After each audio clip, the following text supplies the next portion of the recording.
Hello, hello, hello. Can you hear me?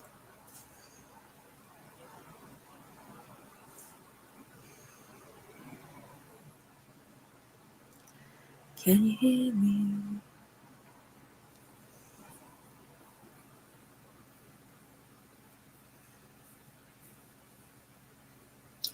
Yeah, sorry for the non-cam today. Yeah, it's not working quite good at the moment. I need to sort it out. I do apologize. But I just want to talk about like what's next for Karen. To be fair, I'm highly disappointed. I'm kind of mad. It took me a couple of days, and that's all I kept thinking about is how could she be found? Like, how could it be a hung jury? Like, seriously, how?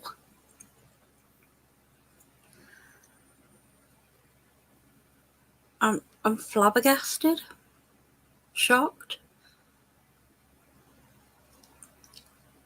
dismayed. It has been nerve-wracking for the past. Well, I had to come on. Like, I wanted to come on before, but it was like, I'm sorry, it's an impromptu one. I haven't exactly said I'm going to do it, but I thought this is the right time. And there's apparently going to be a retrial. So whether or not that happens, I do not know. I really do not know.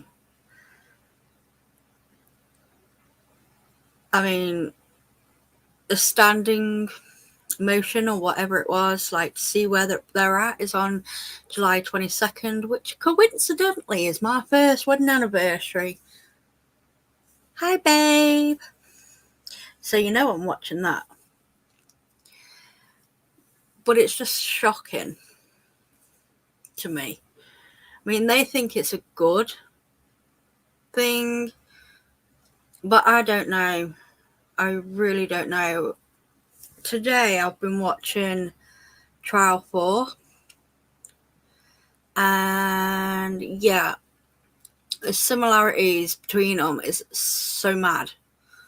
It's unbelievable. I just don't know where to start with it.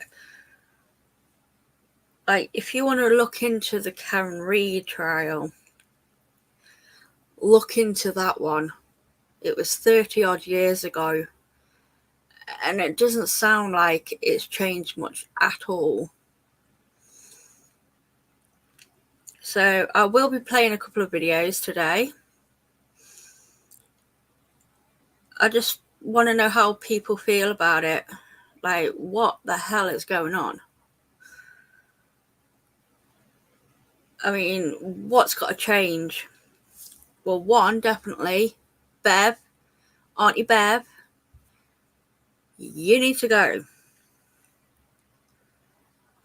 You really need to go, Auntie Bevs. Okay? And Lally, you need to stop lollygagging. Okay? Because I don't think we can do with another 8 weeks of that. They're going to have to cut it up by half. Hopefully the defence will have more evidence and better evidence that have been brought in. Like, there's so many cleaned up versions. Hopefully they can come in.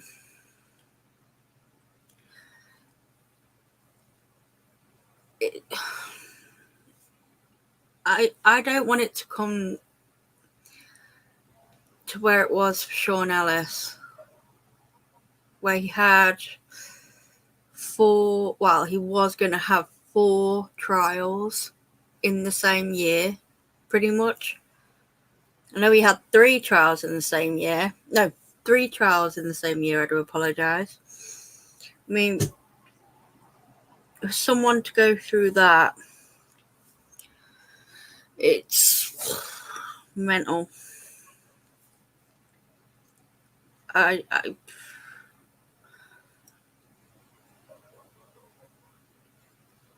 I don't know what Boston is playing at. I really don't. There are so many good cops, and it's just the shitty ones that let everybody down. It really needs a good overhaul. It really does.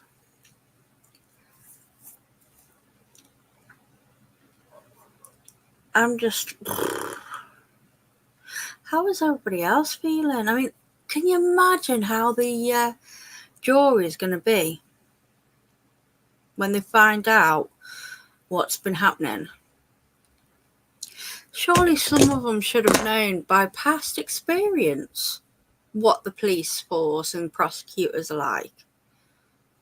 Should be. So I don't know. What do we do? Like, seriously, what do we do? I don't know. I really don't know. So what is everybody's take on it?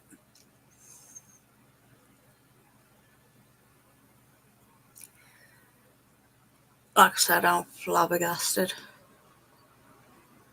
And I don't even live there. How much more can Boston endure? The amount of corruption is unbelievable. Another thing that needs to bugger off is that bloody Canton Select Board. All of them need to go. Because it is literally like an old boys club over there. I mean, come on, guys. So we will play the verdict watch. The verdict.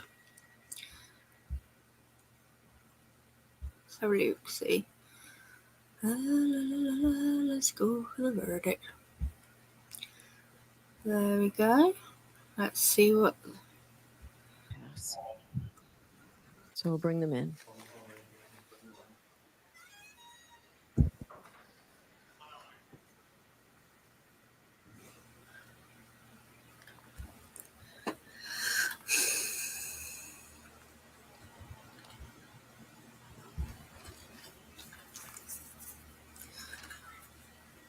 Actually, let me just put it on full screen so you don't. There we go.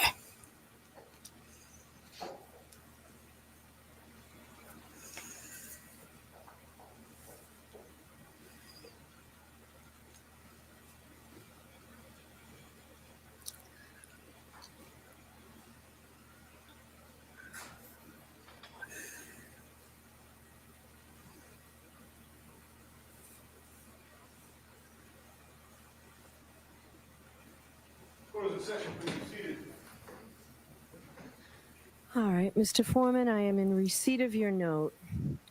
Judge Cannoni, despite our rigorous efforts, we continue to find ourselves at an impasse. How? Our perspectives on the evidence are starkly divided. How Some divided? members of the jury firmly believe that the evidence surpasses the burden of proof, establishing the elements of the charges beyond a reasonable doubt.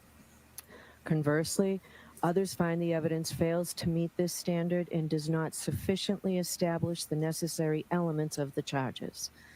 The deep division is not due to a lack of effort or diligence, but rather a sincere adherence to our individual principles and moral convictions. To continue to deliberate would be futile and only serve to force us to compromise these deeply held beliefs. I'm not going to do that to you folks. Your service is complete. I'm declaring a mistrial in this case. How many mistrials have you had, woman? In a few minutes. So thank you so much for your service. Okay. All right, to the court, please. See, that's another thing, right? With Bev Kahuni, whatever her name is, she's already had a mistrial this year from a police officer. I mean, she can't be allowed back in. She can't. She has too much in it, don't you think? Bev really needs to recuse herself for if there is going to be next one. Because, I mean, they say that they're going to do it, but they might drop out.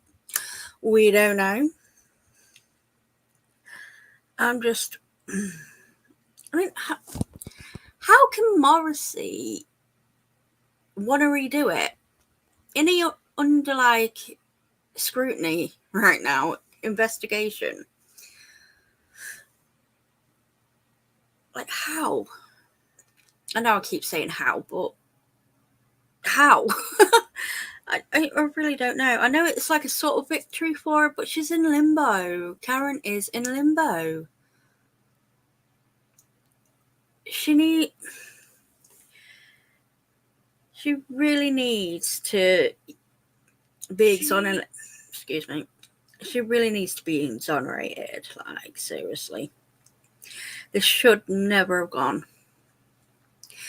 Never have gone.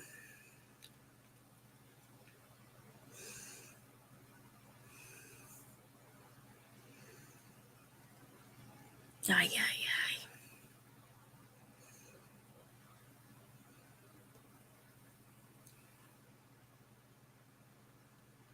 Bear with me 1 second.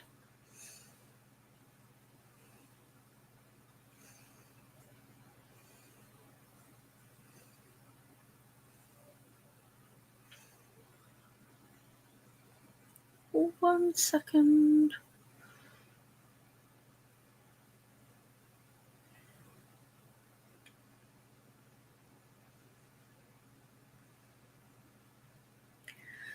There we go. There's one done.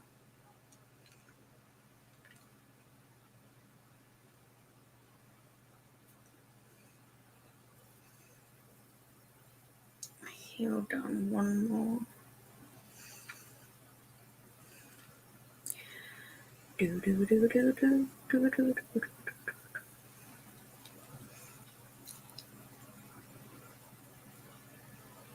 So yeah, that was the verdict.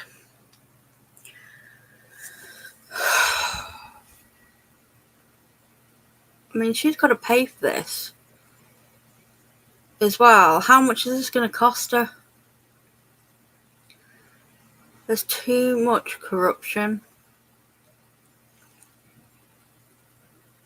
Alright, well, anyway, I want to play you this.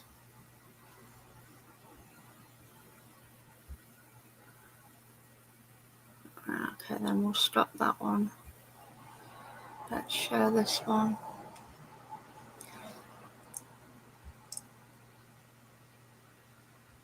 I haven't watched this one yet, but it's about Sean Ellis. Hopefully, like I said, I mean, this was from 3 years ago, so let's have a look, shall we? He joins me along with his lawyer and the film's director. 2 weeks in a row of blockbuster Monday morning pandemic announcements are raising hopes that the end of all this might really be within reach. This morning, we learned Moderna has become the second company with a vaccine proving itself to be more than 90% effective in preventing COVID-19 infections. Yes, we don't want the Moderna vaccine, Sorry. Oh, here we go. It's in a week to see the latest. Where are we? Okay, I did not vet this through. I thought it was just him. Here we go.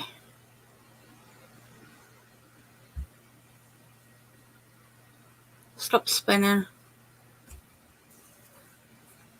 For my fourth trial, I want to be vindicated. I want to be exonerated. But I won't be the only one that's on trial. The Boston police will be on trial. I want the jury to have the opportunity to hear everything that went on in the case. Everything. I definitely want the world to know that I'm innocent. But that opportunity never came. Now, for those who don't know the case, investigators said Detective John Mulligan was on detail and sleeping in his car in front of a Walgreens in Roslindale when he was shot 5 times in the face and killed following a robbery back in '93. Ellis, then 19 years old, was quickly arrested and tried for Mulligan's murder. The first 2 trials ended in hung juries, although one jury did convict Ellis of weapons possession. Then in a third trial, he was convicted of murder and first-degree robbery and sentenced to life without parole.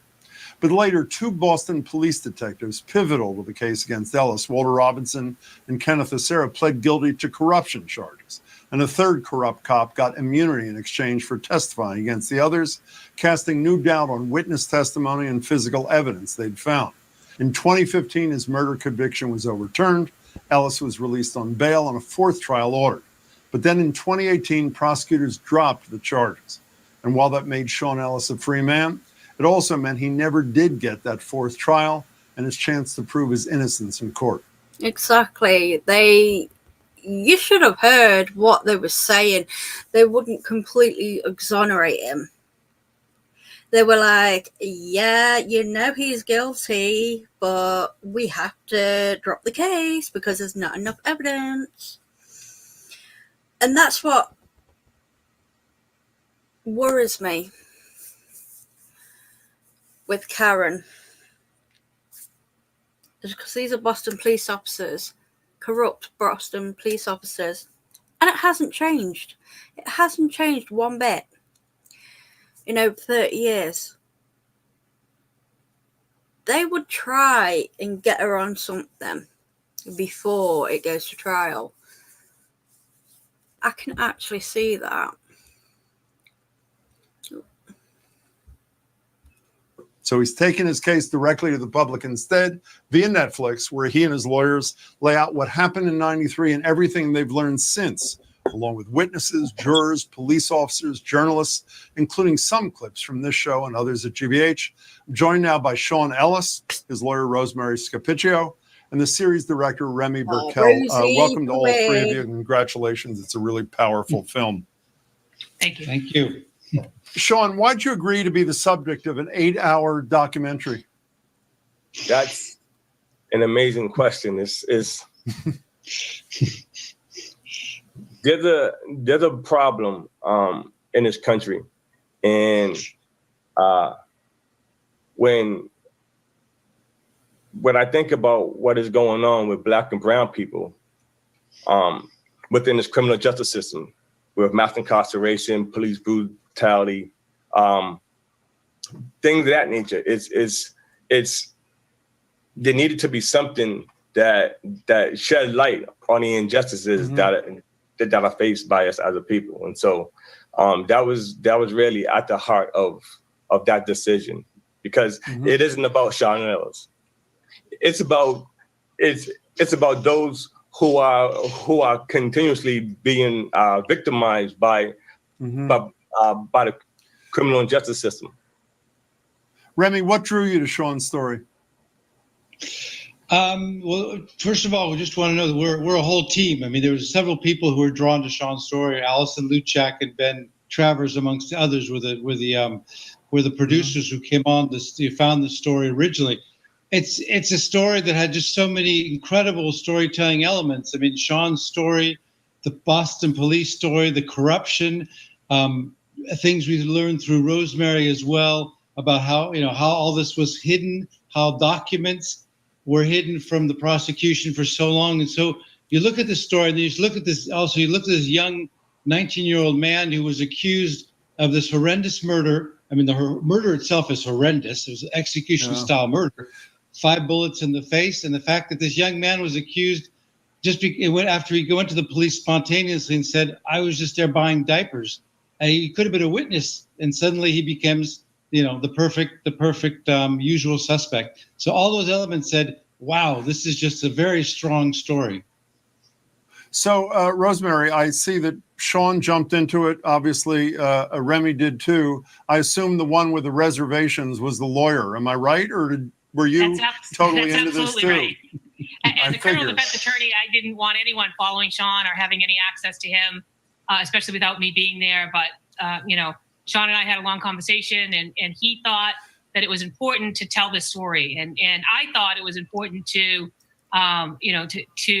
make sure that the next jury that was going to hear this case was going to hear it in a way that they would have the full picture in terms of what was happening. And we fought really hard to get the documents that we got so that we would be ready for a full trial before Pappas dismissed the case. So, Sean, did you see this documentary as the fourth trial? You never had an opportunity to prove your innocence because, as Rosemary just mentioned, acting DA Pappas, when they dropped the charges, both he at the time and the current police commissioner, and the police commissioner then Gross, went out of their way to say they were absolutely not saying that you were innocent. In fact, they were saying the contrary. So was this essentially your fourth trial? Well, I can't take credit for that concept. But it's just really a documentation of my life, in part in the injustice that was faced, and what has come about is what essentially has turned out to be a fourth trial. Yeah. You know, Remy, a lot of people at the end of the episodes, you have a list of people who were intimately involved in this, many of them on the wrong side, who refused to talk to you. What is that what message is conveyed by that? What were you trying to say? It was basically to say that it was teamwork. As I said, it's a journalistic work. We went and looked and talked to everybody. I mean, the list goes on. I mean, we have, I could go on to Ralph Martin, Mel King, Mayor Flynn from the time to get, Ted Landsmark. We talked, we did our due diligence, as you would say in the law, but we just looked at everything, and we looked at every document we get our hands on. And like in the stories, Rosemary took 10 years to get documents through FOIAs. We took over a year to get some of the documents we wanted to look at too. So even if we're not, a lawyer, no one was in prison because of us, but we talked to a lot of people, and certain people said, yeah, we're going to go on camera. We'll accept that. And a lot of people said yes and then disappeared. And other people just said, no way, not in Boston. I'm not going to go on camera. Those police officers are still out there. We're still afraid of blowback. It's 25 years later. So it tells you a lot about the story. What did it tell you, Rosemary? You know all the players. I'm sure those names carried a lot of meaning for you, the people who refused to cooperate. What did it say to you? It told me that the people who refused to cooperate had something to hide. And we're still in a position now where we're trying to get Sean's gun conviction reversed as well, so that he is no longer a convicted felon. And right now we're in negotiations with the district attorney's office to try to pick up where we left off in terms of talking about this case. And I can tell you that when she first took office, Rachel Rollins and I had a conversation about Sean's case. And at that time, her priority in her office was actually people who were currently incarcerated fighting to get out, like the Keon Sprinkles and the Ronnie Qualls of the world that she was working on. But I expect that we're going to continue to talk about trying to get rid of Sean Ellis's gun conviction, because he didn't do it, and he shouldn't be a convicted felon because of this case. I had her on the radio with me just the other day, and I had her on immediately after she was elected. She said she was going to look into a whole bunch of cases. I said, did that include Sean Ellis's? She said it might. What she said to me the other day is, I'm not going to say that, Jim. When I said, what are you doing about this case? That this will not be the last time you hear my voice on this issue. We're looking at everything that has happened here. When she said that, and she wouldn't tell me what specifically, is it around the gun charges, or what exactly is?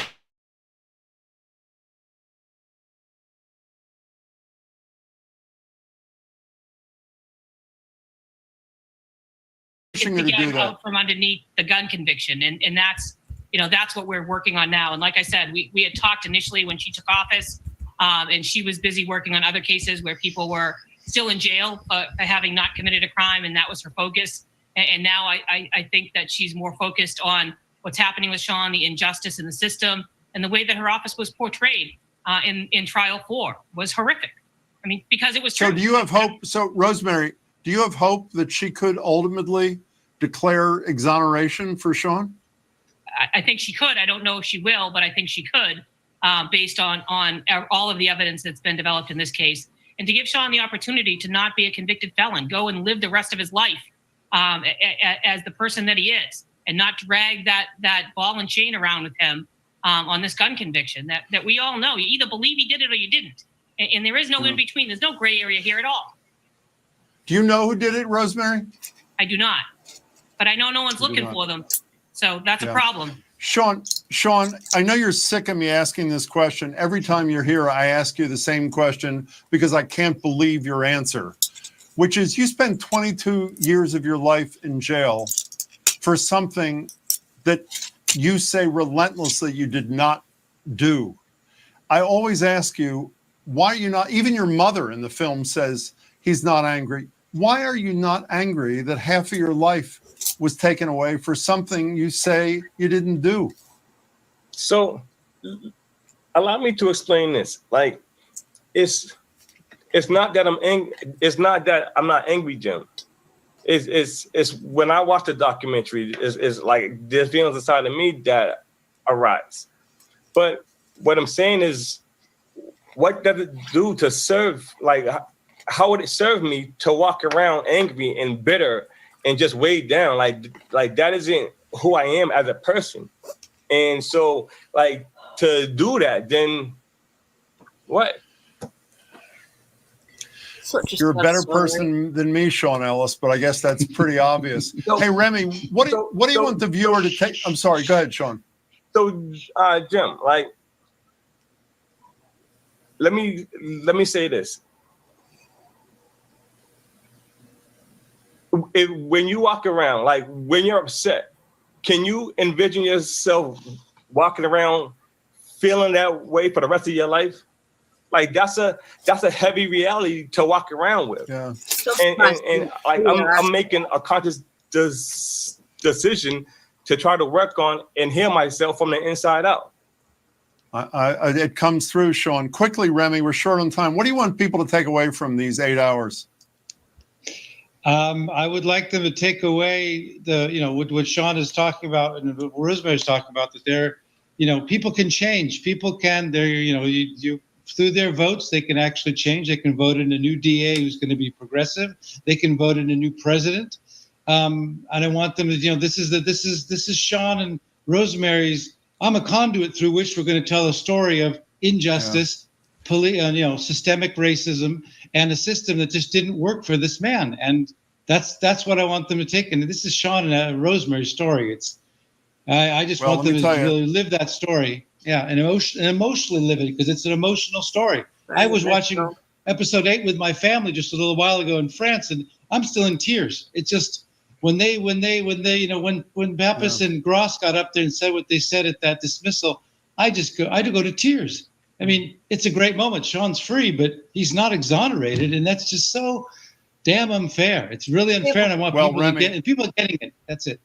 And Sean said he's doing it for people beyond himself. We'll see if I can try and find that dismissal thing as well. Could not be better. Sean, I only have 30 seconds. Can we end on an up note here? Tell people what you're doing, if that's okay with you. You're working for a wonderful organization. Yeah, so I am part of the development team at Community Servants.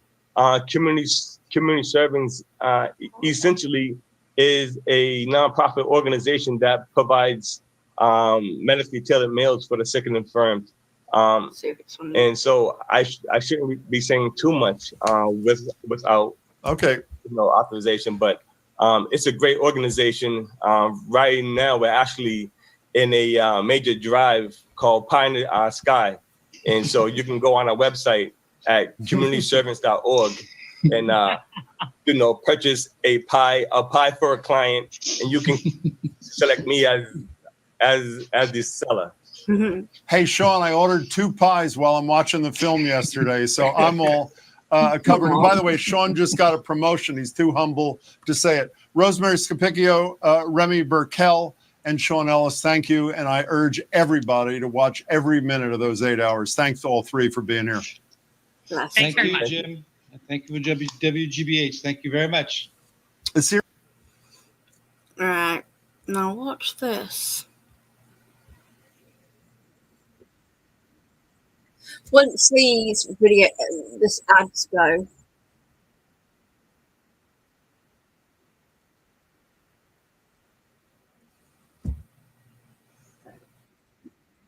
Oh, come on. Right, here we go. Oh, hold on. No.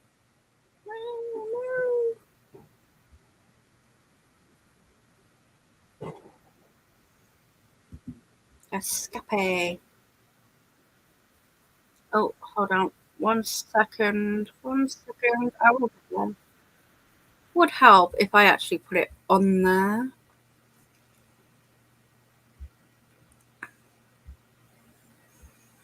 And we will try again. Share screen. Here we go.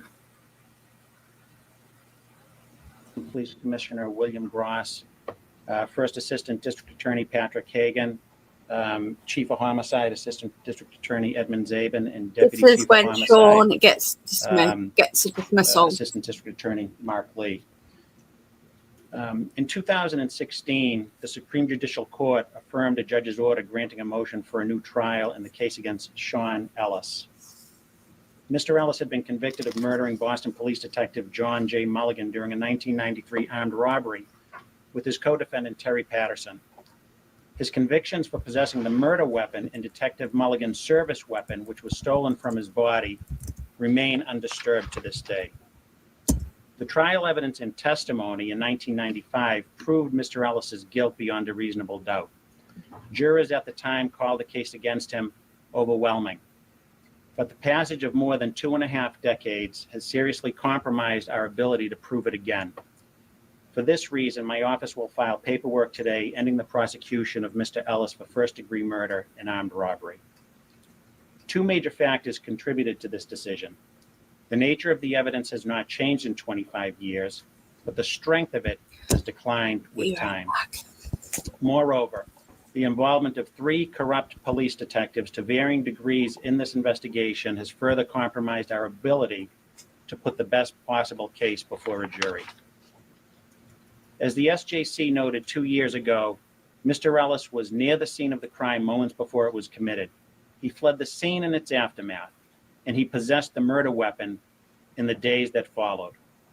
The most likely critical issue at a new trial, then, would not be whether Mr. Ellis was involved in Detective Mulligan's homicide, but rather the level of his involvement with his convicted co-defendant, Terry Patterson. As some of you may recall, Mr. Ellis's defense at trial was that Mr. Patterson committed the murder and robbery alone on his own initiative, while Ellis was buying diapers at 3 a.m. in the morning. He claimed to his family that Patterson gave him the murder weapon and Detective Mulligan's service weapon after he left the store, and that they both left the scene together. At trial, we would have to rebut those claims and establish the state of mind and degree of participation necessary for a murder conviction, either that he was the shooter or that he knowingly participated and shared the intent of the shooter. But that evidence could only come from eyewitnesses, including those who identified Mr. Ellis as the man they saw crouching by Detective Mulligan's vehicle shortly before the murder. And those specific recollections have, understandably, faded over the decades. And the circumstances under which they were made would be presented against a markedly different backdrop than they were back in 1995. Finally, and significantly, there is the involvement of... Anyone tell me how long Morrissey's been district attorney for? Because I know it was again, I will try and speak. I know it was a guy called Dan something, I can't remember, even though I've watched 8 hours of it. He was the district attorney, and then Rachel Rawlins. Now, I think Rachel Rawlins is still there. So that's pretty much the only thing that practically connects it. But if he was, say, around for 20 odd years, I'm sure he would have been pretty pally with this last DA. 3 corrupt police detectives to varying degrees in the investigation. As we all well know, Detectives Kenneth Acera, Walter Robinson, and John Brazel disgraced themselves and tarnished their badges in a wide variety of criminal conduct unrelated to this case, the extent of which was unknown to prosecutors or defense counsel back in 1995. Perhaps more than any other factor, their shameful conduct presents a major challenge to our ability to put a successful case to a new jury. As the Supreme Judicial Court concluded 18 years ago in this case, there's no reliable evidence that a Sarah Robinson or Brazel procured or produced false evidence in this case. Based on the facts and circumstances known to us, we don't believe Detective Mulligan was involved in their schemes. But a lawyer today would argue that he was involved and that they had a motive to protect themselves in their criminal enterprise, even at the cost of fully investigating a fellow officer's. Newsflash on this one, Mulligan was a very dirty cop. Now, like I said, I do suggest you watch Trial 4. There's 8 episodes, about an hour an episode, and I've been watching it all day. But yes, we have found out that Mulligan was a very dirty cop. So there could have been multiple people that could have had the motive of doing that execution style murder. Homicide. And the SJC stated as much in its 2016 decision. Unfortunately, no matter how irrelevant their corruption might be to John Mulligan's murder, it is now inextricably intertwined with the investigation and critical witnesses in the case. For all of these overlapping reasons, I've determined that the evidence we could reasonably expect to introduce is no longer sufficient to achieve a conviction. This was not an easy decision. It may not be a popular decision, but it is the right decision. As prosecutors, we don't wash our hands of a controversy by handing it off to a jury. We have an ethical obligation not to pursue a case we don't believe we can prove. Part and parcel of those ethical obligations is following the evidence wherever it may lead. Under Dan Conley and Ralph Martin before him, and to this very day, the Suffolk County DA's office has not shied away from exonerating innocent men. But let me be clear, that is not the case here. If at any point we had any reason to believe that Mr. Ellis was wrongfully charged or convicted, we would have acted on it immediately. You know, another thing on this one, that his attorney didn't know till hours before, and they wouldn't give it what it was for, literally 5 minutes before they did this press release. I know from many years of experience that Commissioner Gross shares those values. And so did the Boston Police homicide detectives who led the investigation in the 1990s. Detectives like Paul Barnacle, Denny Harris, John McCarthy, Tommy O'Leary, and Richie Ross, to name a few. They did their jobs carefully, diligently, ethically, and accurately. The trial prosecutors, Phyllis Broker and Jill Furman, were the model of professionalism at every stage of the proceedings. They hid nothing from the jury or the defense. Even by the very high standards we employ today, their work was exceptional. The modern reinvestigation, led by Sergeant Detective Paul McLaughlin and Sergeant Detective John Brown, with Assistant District Attorneys Ed Zabin, Paul Lynn, and Amy Martin, brought the very best of 21st century law enforcement to bear on this case. I want to commend them for the honesty and integrity they brought to their efforts and for the candor they showed to the court. And another thing, even the prosecutor thought something fishy was going on with Mitty and the other one.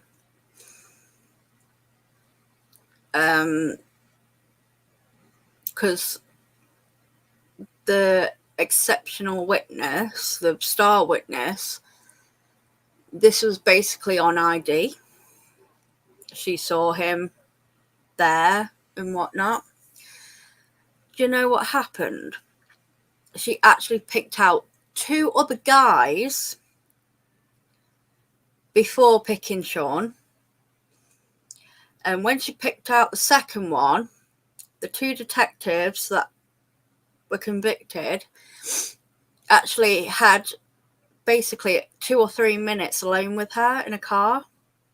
And then all of a sudden, she could pick out Sean. That's what happened. That was the basis. That was a star witness.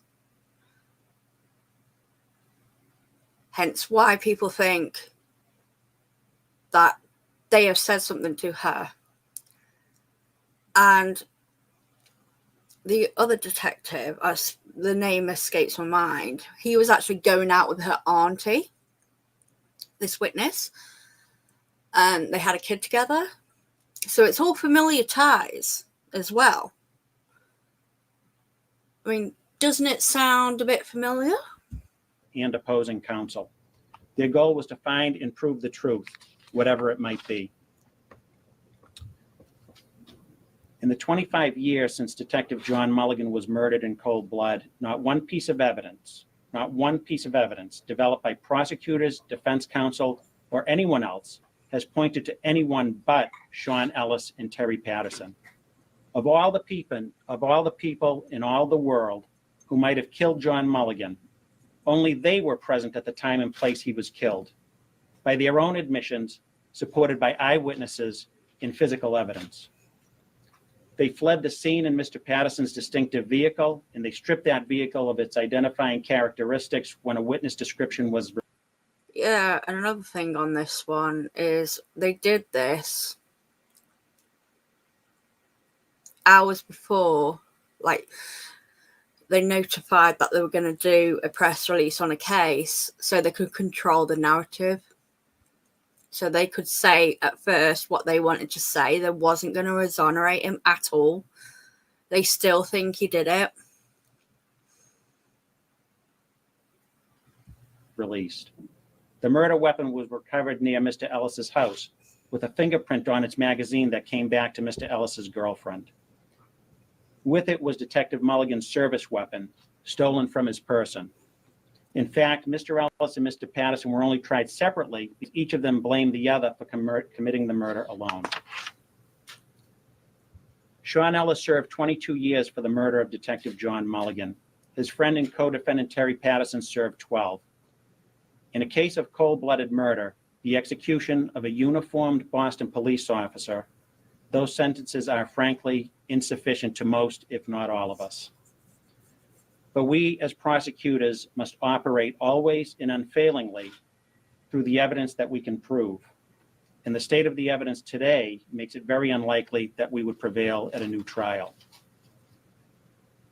Not lost in the legal assessment of this case is perhaps the most important aspect. Our discussions with Detective Mulligan's family. I met with them at length last week with other prosecutors in our office, Ed Zabin, Pat Hagan, Mark Lee, to explain. I mean, don't you think this dude actually sounds familiar as well in his words? In our decision and what they could expect if the case went to trial. They were perhaps the most difficult and weighty conversations I have ever been a part of in my 24 plus years as a prosecutor in this office. Over 2 decades later, the pain they felt over this murder was still palpable, very palpable in that room. To many of us involved in the case over the span of many years, John Mulligan was a Boston police detective. That's how we identified him. Lost, I think, in the investigation, in the reinvestigation of this case over the years, is that John Mulligan was a father and he was a brother as well.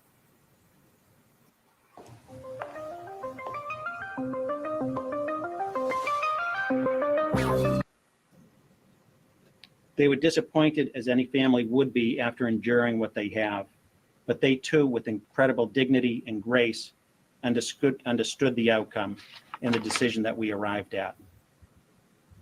For John Mulligan's family, this case isn't an abstract piece of history. It's been with them all along. But as longtime prosecutors and police detectives, it stayed with us too, and we appreciate its gravity. About 2 weeks after Sean Ellis was convicted at the conclusion of the 3rd trial, we lost a colleague of ours, Paul McLaughlin, on September 25th, 1995.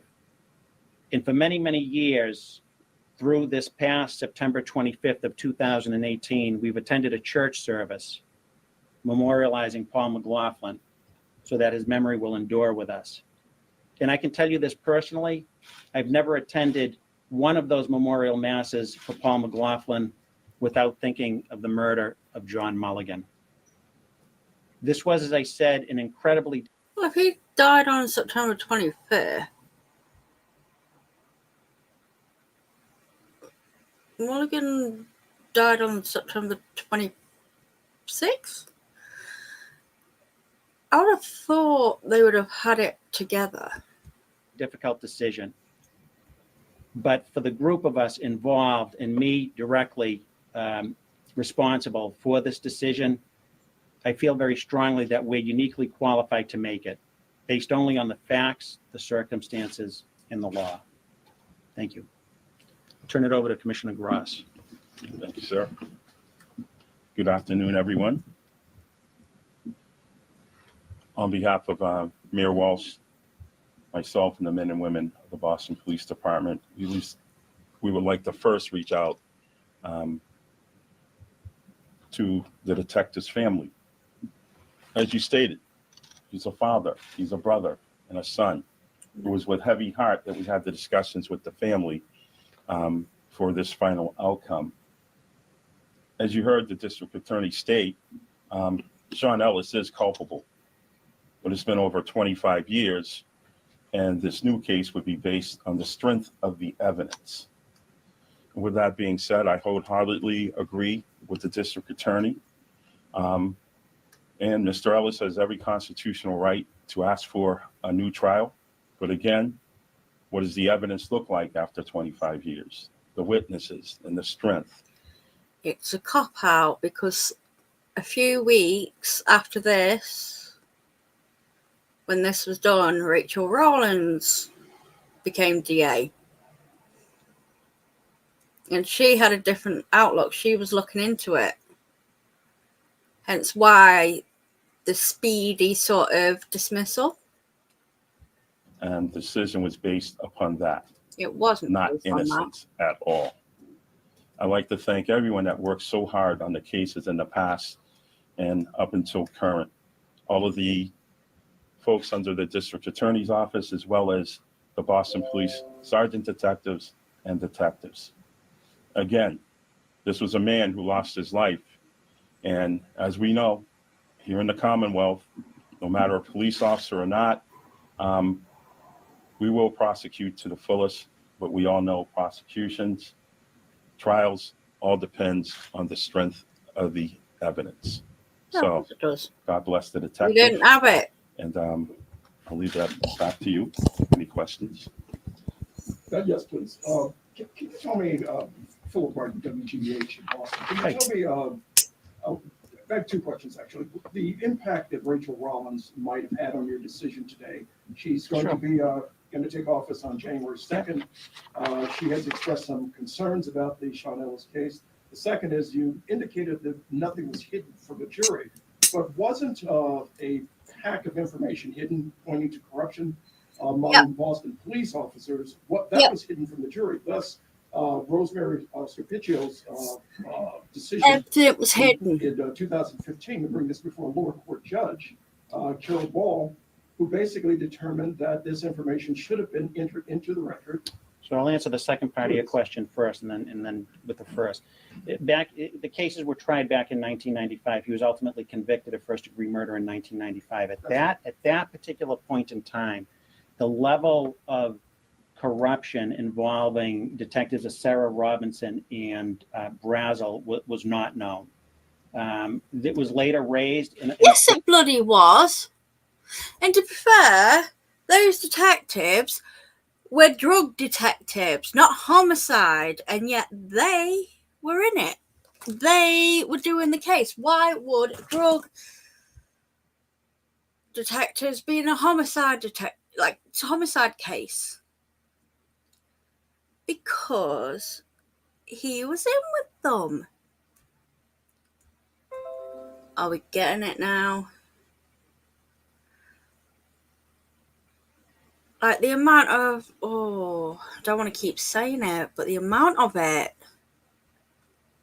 First motion for new trial, and that motion was denied, and the case was ultimately, the conviction was affirmed in 2000 by the Supreme Judicial Court.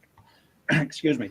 So it was only until recently where there were new legal pleadings in a second motion for new trial that Mr. Ellis's attorney prevailed in a lengthy motion for new trial before Judge Ball. He really does sound like someone we know, doesn't he? And as to the second part of your question involving DA-elect Rachel Rollins, I can tell you this, that there have been numerous meetings, numerous discussions in this office, vigorous debate among some of the most senior trial prosecutors in the office, additional debate and conversation and discussion regarding the state of the evidence with members of the Boston Police Department, both detectives who were involved in the original investigation and later on in the reinvestigation and all the way up through the command staff. Many of those discussions discussed the pros and cons and the state of the evidence as we expected it, as we would expect it to be in a new trial. I know this, having direct involvement in many of those conversations. Most, if not all of them, involve former District Attorney Dan Conley. It was his not wish, it was his plan, I would say, to deliver this new. No, it wasn't. Well, yeah, it probably was to literally control your narrative. They had new evidence that points to other people. Like, they really dug in. So this was just like a quick, dismissal, but, you know, he's not innocent. He's guilty. We still think he's guilty. It's a whole lot of bollocks, basically. News himself, and frankly, that would have been a great service to me. But the timing was just not right. Thank you, Ellie. And many of these discussions we've had, we've talked about the process and arriving at a decision like this. And sometimes the process can be more important than the decision itself. That process involves discussions with investigators. It involves internal discussions. And maybe most importantly, it involves a fair and frank and timely conversation with the family. The timing was just not there to deliver this decision, or to reach this decision back in September when Dan Conley left office. Frankly, we continued those discussions through September into October, even into November. And for many reasons, the group of us literally having spent, at least for myself, Pat Hagan, Ed Zabin, and to a certain extent Mark Lee, have spent the entirety of our professional lives in this case, in this office. We have a very intimate, detailed, granular understanding of the facts of the case, of the evidence in the case, in the post-conviction litigation in this case. And as a result, we feel They actually had like 50 cops on the case. Now, I'm not saying all of them are corrupt or anything. They were doing their job. But the two lead ones, they shouldn't even been on it. They were the catalyst. Now, that kind of sounds familiar with Trooper Michael Proctor. He was like doing all the evidence, and he's always in the scene kind of thing. It would be everything goes to him and things like that.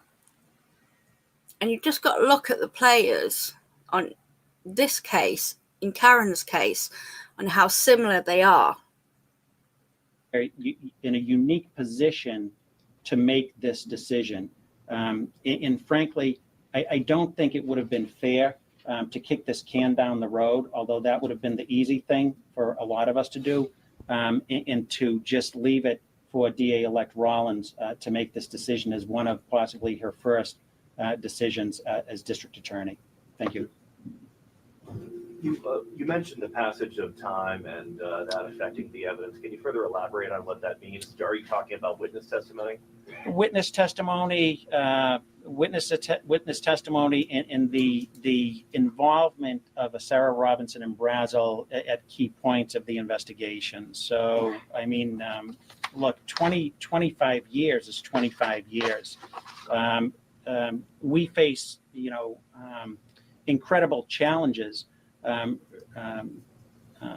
bringing homicide cases that happen, 18 to 24 months between the point of incident to the time they go to trial.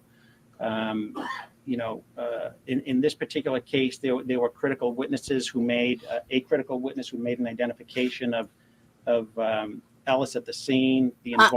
No, they didn't. It was, she pointed out 2 different people before she picked out Sean. And it was only because of the 2 detectives that were alone with them, like I mentioned before. They were alone with her in the car. Like I said, she's pretty much related to one of them. Family ties. Involvement of Sarah and Robinson with that particular witness raises issues for us, and the state of that witness's memory today, 25 plus years later, again would present a tremendous challenge to us in a retrial. Have you spoken with that witness? Absolutely, yes. And she initially named someone else at the car, and then her testimony changed. What have the latest discussions with her been? Latest discussions with her were really related to what her memory was of what she saw that day. She was not backing off of her testimony, but her memory wasn't what it was back then. And her testimony is critical, I think, to pointing or the evidence of what his intent and participation was at the moment of the crime. Did she, in any of your discussions with her, have any discussions about those detectives in perhaps trying to change her testimony? No, in fact, she denied that happened. There was no indication, and we learned nothing. And as the district attorney said, we've uncovered no evidence that Sarah Robinson and Brazel procured any false testimony. And our discussions with her don't change that at all. Did you contact Rosemary Scapiccio or Rachel Rollins before making this announcement? Yeah, absolutely. Rachel Rollins last week, and for obvious reasons, Rosemary Scapiccio a little while ago. Yeah, hours beforehand. He was admitted to bail. He's out, and I've instructed my chief of homicide, Ed Zabin, to file the appropriate legal paperwork today, ending the proceedings. One more, folks. I mean, a null process. Just correct. Yeah.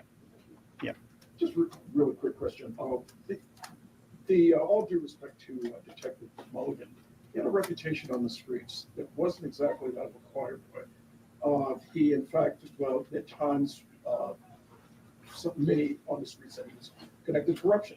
The corrupt detectives who were finally convicted in 1997, he had a connection to them. Mm-hmm. Are you saying that there were no other suspects in No. Detective Mulligan's death? Yes, there is. Even though there were rumors that there might have been. So, no.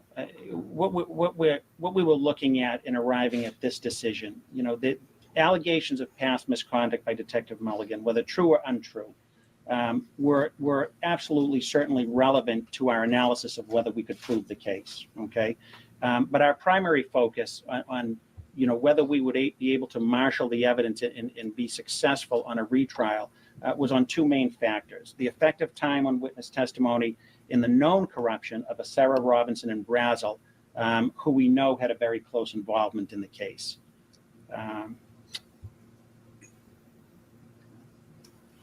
Thank you. Thanks, folks. Thank you. See, how bad was that? Like, seriously, how bad? Like, still not fully exonerating him. They still think, and that's what I worry about for Karen, is they're going to think she did it no end. And it's going to be hard for her. I mean, look what happened with Turtle Boy at his parents' house. That is disgusting. That is a clear threat. That is a death threat.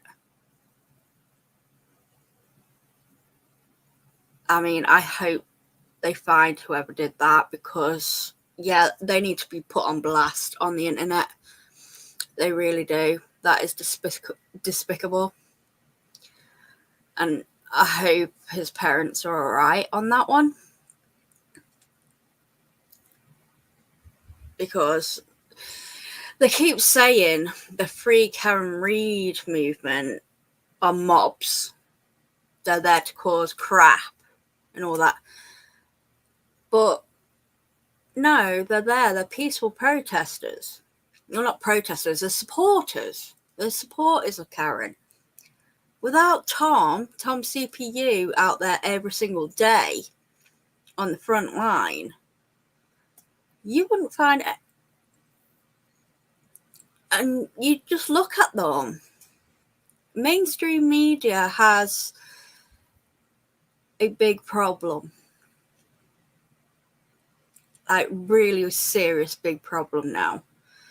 Because it happened over here where we have a turtle boy, and his name's Tommy Robinson. He's an independent journalist, like Turtle Boy. He's been arrested, like Turtle Boy. And they will literally arrest him for stupidest things. And it's because he's found out a load of stuff.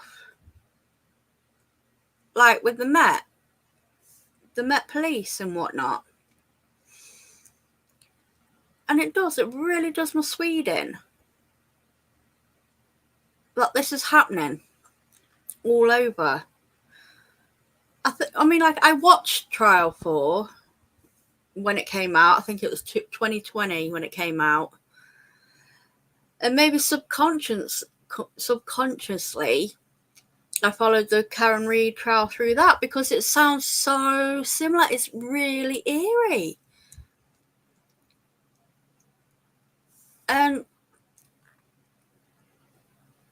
I really don't know what to say for the people of Boston.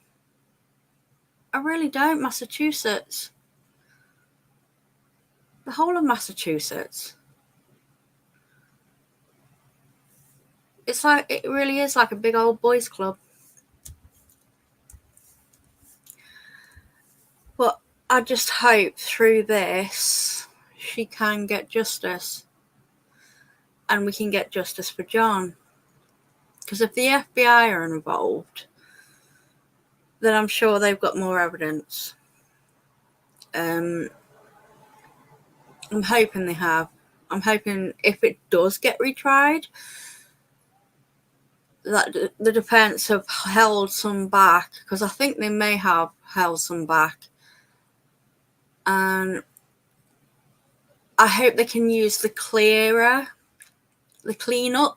like especially that 911 call that Jen made. The cleanup on that is wow. I mean, this was supposedly her best friend of 10 years. John O'Keefe was. And no, he's just a man laying in the snow. That guy, that body, they never cared for him whatsoever. They never cared for him. And I'm hoping they are surveillanced to see what they do next. Because give it some time, they are going to turn on each other. I really do feel like they've got things on each other. And if one goes down, they all go down. It's going to be a domino effect. And I just hope it happens fast. I really do. But I do worry for Karen, I really do. Because we all know what they're capable of. Not to mention people who support them. Support these police officers. I mean, like I said, we're not against police officers at all. We love the good ones. It's the shit ones that we hate. And I know good ones hate the bad ones. And it's got to stop. How are people living that way if they're going to be arrested for willy-nilly or got planted evidence on them? They'll get on for little charges. I mean, if this happened 30 years ago, like 1993, Sean Ellis got arrested. He was 19 years old. 19, he was a baby. And because he was there buying diapers, they got him for an execution-style murder on a Boston detective. Like I said, like we've all said, it can happen to anybody, anytime, anywhere. And if we can literally, like with the internet today, we can literally show the world it. Like seriously, show the world what is happening in places. So, but like I said, her standing trial, I think it's a standing, well, not trial, motion, or I'm not quite sure. They're coming back to see what they're doing, basically. On July the 22nd, like I said, it's our anniversary, babe. So I won't forget that one. Happy first anniversary. Yeah, so it will be then. I'll probably watch it with Dylan if he's doing it. I won't be doing any trials until a new trial comes along, because I mean, yes, I've been doing videos on this one, but I have been, not from the beginning, but I have probably since January, December, January maybe. But I caught up on it. I've done the pre-trials with this case, and yeah, it's a whole rabbit hole.